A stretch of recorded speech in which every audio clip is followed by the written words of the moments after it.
Hello દોસ્તો, ધોરણ 10 ની અંદર અભ્યાસ કરો છો, પરીક્ષા ખૂબ નજીક આવી ગઈ છે ત્યારે હજી ઘણા વિદ્યાર્થીઓને બ્લુપ્રિન્ટની ડિમાન્ડ છે, ઘણા વિદ્યાર્થીઓને બોર્ડનું કઈ રીતનું પેપર હોઈ શકે. તો આજે હું તમને જણાવવાનો છું કે સંસ્કૃતનું તમારું પેપર કેવું આવવાનું છે અને એની અંદર શું આવવાનું છે. તો વિડીયોના અંત સુધી જોવાનો છે અને તમારા પૂરેપૂરા માર્કને કવર કરવાનો આખો પ્લાનિંગ હું તમારા સુધી શેર કરીશ. તો વિડીયોના અંત સુધી જોજો અને તમને પસંદ આવે તો ચોક્કસ લાઈક કરજો, તમારા મિત્રો સુધી શેર કરો અને જો તમે પહેલી વખત વિડીયો જુઓ છો તો ચેનલને સબસ્ક્રાઇબ કરવાનું ભૂલતા જ નહીં, કારણ કે આવા તમને કેટલા બધા વિડીયો મળવાના છે. હા, અને મળ્યા છે ઓલરેડી, ઘણું બધું કન્ટેન્ટ તમને આપેલું છે. તો મિત્રો ચલો જોઈએ છે આપણે વાર્ષિક પરીક્ષા ધોરણ 10 સંસ્કૃત. એની અંદર બ્લુપ્રિન્ટની બહુ લાંબી ચર્ચા નહીં કરીએ, કારણ શું કામ કે ભાઈ આ કોના માટે છે, તો કે જે પ્રશ્નપત્ર બનાવે છે એના માટે છે. આપણે જફામ પડવું જ નથી ને દોસ્ત, શોર્ટ એન્ડ સ્વીટ. આપણે ડાયરેક્ટ શું તૈયાર કરવાનું છે એની ડિસ્કશન કરીએ, બરાબર છે.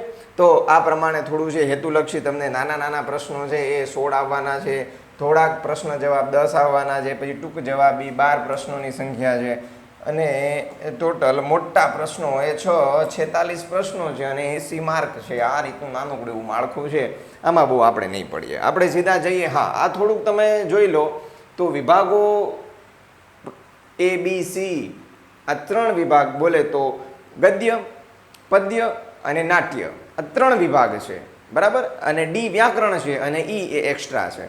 તો એ ત્રણ વિભાગો, પહેલા 3 એ 3, એમાં ગદ્ય, પદ્ય અને નાટ્યમાંથી કોને કોને કયા ચેપ્ટરને ક્યાં ક્યાં ગુણભાર આપ્યા છે. હાઈએસ્ટ મેક્સિમમ 4 છે, બરાબર છે, કોઈની અંદર 5 નથી. તો 4 4 4 4 મતલબ કે બધા ચેપ્ટર ઉપર તમારે ફોકસ કરવું પડશે. હા, માત્ર પાસ થવું છે તો પછી આ 3 ઉપર બહુ ધ્યાન નહીં આપવાનું. ખાલી આ ચેપ્ટરનો જે શ્લોક છે એ 2 શ્લોક તૈયાર કરી લેવાના. સમગચ્છધ્વમ અને સર્વે ભવંતુ એનો વિડીયો બનાવ્યો છે, શ્લોકવાળો ખાસ જોઈ લેજો. પછી અહીંયા આ ચેપ્ટર કયું છે તો કે ચક્ષુષ્માન અંધ એવા ચેપ્ટર નંબર 9 થોડુંક અઘરું પડે છે. તો જે મિત્રો ટોપર્સ નથી એમણે આ ચેપ્ટરને કંઈ તૈયાર નહીં કરવાનું, માત્ર એક ટૂંક નોંધ યાદ રાખી લેવાની, બરાબર. એના સિવાય આ ચેપ્ટર ઉપર કંઈ કરવાનું નથી. અને IMP ટૂંક નોંધ એટલે કઈ ચક્ષુષ્માન અંધ એવ, બ્રહ્માજીનો દુર્વાસાને ઠપકો, આ કરવાનું. અને ક્રોધની શારીરિક અસરો, આ 2 કરી લેજો, બાકી કંઈ આમાંથી જરૂર નથી. હા, જેને માત્ર પાસ થવું, ટોપર, એને બધું કરવાનું છે. પછી આ બીજું 3 માર્કનું એ ચેપ્ટર છે જય પરાજયો વા, મતલબ કે ચેપ્ટર નંબર 15. એનો મતલબ આમાંથી અનુવાદ તો આવવાની શક્યતા નહીવત છે, અનુવાદ ન આવે. તો આમાંથી શું આવી શકે, તો ખાસ જે ટોપર છે મિત્રોને હું જણાવીશ કે વ્યાકરણ જે છે એ આ ચેપ્ટરનું સ્વાધ્યાયનું પૂરેપૂરું કમ્પ્લીટ કરી લેજો.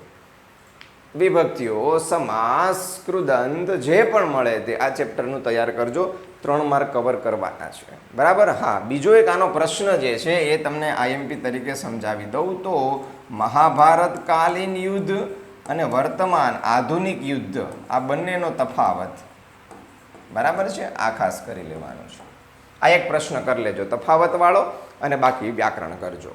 અને એના પછીનું ચેપ્ટર જે છે અદ્ભુતમ યુદ્ધમ, એટલે કે રાવણ અને જટાયુ આ બંને વચ્ચે જે યુદ્ધ થયું હતું, જેમાં આપણે સૌ સ્ટોરી જાણીએ છીએ. તો ખાસ 3 માર્કનું છે, એનો મતલબ આના પણ વ્યાકરણને ફોકસ કરજો અને પ્રશ્ન જવાબ ઉપર ધ્યાન આપજો. મતલબ કે આનો સ્વાધ્યાય તૈયાર કરી લેજો, સિમ્પલ.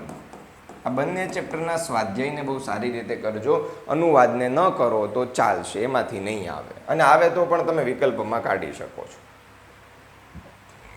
આટલું તમારે ન કરો તો પણ ચાલે, જેને પાસ થવું છે. હવે થોડાક IMP તરીકે તમને જણાવું દોસ્તો, હજી જેને માત્ર પાસ થવું છે, યદ ભવિષ્ય વિનશ્યતિ, મોસ્ટ IMP ચેપ્ટર. સ્વસ્થ વૃત્તમ સમાચાર, મોસ્ટ IMP ચેપ્ટર. ગુણવતી કન્યા, મોસ્ટ IMP ચેપ્ટર, જેમાં તમારે એના ગુજરાતી કરવાના છે. અનુવાદ, મોસ્ટ IMP ચેપ્ટર. ચોથું નાટ્યખંડ વિભાગ C માટે, બરાબર. વિભાગ C, આ રહેશે વિભાગ A, આ રહેશે વિભાગ B, આ રહેશે વિભાગ C, આ રહેશે વિભાગ A, આ રહેશે ટૂંકનોંધ માટે વિભાગ A IMP છે.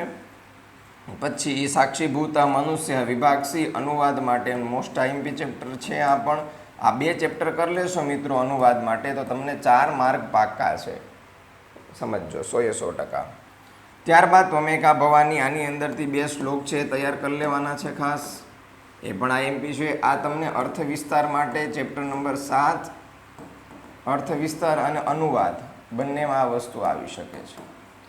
એમાં કરજો. અને બીજું 20મા ચેપ્ટરનું પણ અર્થ વિસ્તાર કરજો. આ સ્વાધ્યાયની અંદર જે આપેલા છે ને મિત્રો, એમાં ધ્યાન આપવું. અર્થ વિસ્તાર, બરાબર, અથવા અનુવાદ. અને તમે અર્થ વિસ્તાર તૈયાર કરતા હશો એટલે તમારે અનુવાદ કરવો જ પડશે. સો દેટ્સ વાય તમે માત્ર અર્થ વિસ્તાર કરો એટલે ઓટોમેટિક અનુવાદ આવી ગયો એમાં ને એમાં. પછી તમારે ગુણવતી કન્યાની અંદરથી જો આ 2 ચેપ્ટરમાંથી અથવા તો પેલો ફકરાના પ્રશ્ન જવાબ હશે અથવા ટૂંક નોંધ હશે, બરાબર છે. અને જો અનુવાદ હોય, 3જા નંબરે રાખું છું, અનુવાદ હશે તો 2માંથી 1 હશે અને 1 આનું હશે અનુવાદ. મતલબ કે બીજું ચેપ્ટર માછલાવાળું તો કમ્પ્લીટ કરી જ લેવાનું છે. વિભાગ 2ની અંદર પણ જે આ 3જું ચેપ્ટર છે એ પણ અનુવાદ માટે છે, એ ખાસ કરવાનું છે દોસ્તો. અનુવાદ ચેપ્ટર 1 ન કરો તો પણ વાંધો નહીં આવે, તમને નડશે નહીં. જેને પાસિંગ, હા પાસિંગ, એના માટેની વાત છે. અને જેને આઈએમપી જોઈએ છે એના માટે આમાં આઈએમપી તમને આપું છું બધા. યસ્ય જનનમ, આ ઘટનાક્રમ માટે વિભાગ ઈનો પહેલો વહેલો પ્રશ્ન એ વિભાગ ઈ માટે તમારે તૈયાર કરવાનો છે. ઘટનાક્રમ એ કરી લેવાનું છે. કલિકાલ સર્વજ્ઞ હેમચંદ્રાચાર્ય, આ બુકનું ટૂંકનોંધ, આની આઈએમપી છે, આની ટૂંકનોંધ ખાસ કરી લેવાની છે દોસ્તો. ગીતામૃતમ, એમાં 4 માર્ક છે. એનો મતલબ કે આમાંથી તમને અનુવાદ વિકલ્પમાં અથવા અર્થ વિસ્તાર આવી શકે છે, બરાબર છે. કઈદમ દુષ્કર્મ કુર્યાત, ટૂંકનોંધ માટે આઈએમપી છે. ટૂંકનોંધ ચેપ્ટર નંબર 14 અને ચેપ્ટર નંબર 19, આની ટૂંકનોંધ ખાસ કરજો વિભાગ સી માટે, ખૂબ અગત્યની છે. ત્યારબાદ આગળ જોઈએ તો સ્વાભાવિકમ સાદૃશ્ય અદ્ભુતમ યુદ્ધમ તો તમને સમજાવ્યું એમ કે પ્રશ્ન જવાબ સ્વાધ્યાયને તૈયાર કરી લેજો. જયા પરાજયોમાં પણ એ રીતે કરવાનું છે. સ્વાભાવિકમ સાદૃશ્યમ એ વિકલ્પમાં આવશે પદ્ય ગદ્ય વિભાગનો અનુવાદ, વિભાગ એ, એના માટે. અને ટૂંકનોંધ, બરાબર. આનું વ્યાકરણ પણ ખાસ કરજો દોસ્તો, બરાબર છે. મતલબ કે સ્વાધ્યાય તૈયાર કરી લેવાનું છે. મુક્તાની મુક્તકાની, આમાં પણ 4 માર્ક પૂરા છે. તો મુક્તકો મતલબ આમાંથી અર્થ વિસ્તારની શક્યતા પણ છે. સ્વાધ્યાયમાં આપેલો છે, અર્થ વિસ્તાર કરજો અને પ્રશ્ન જવાબ કરજો, ઠીક છે. તો આ રીતે દોસ્તો તમારા 20 ચેપ્ટરને તમે તૈયાર કરશો એટલે તમને 100% મળી જ જવાનું છે. તો આ રીતે આઈએમપી હજી વધારે ડીપમાં તમારે જોતા હોય, સમજવા હોય તો હું એક અન્ય વિડીયો બનાવીશ, એની અંદર જોજો. આઈએમપી માટે આ વિડીયો અહીંયા જ પૂર્ણ કરું છું. મળીએ છીએ નવા વિડીયોમાં. આવજો, બાય બાય.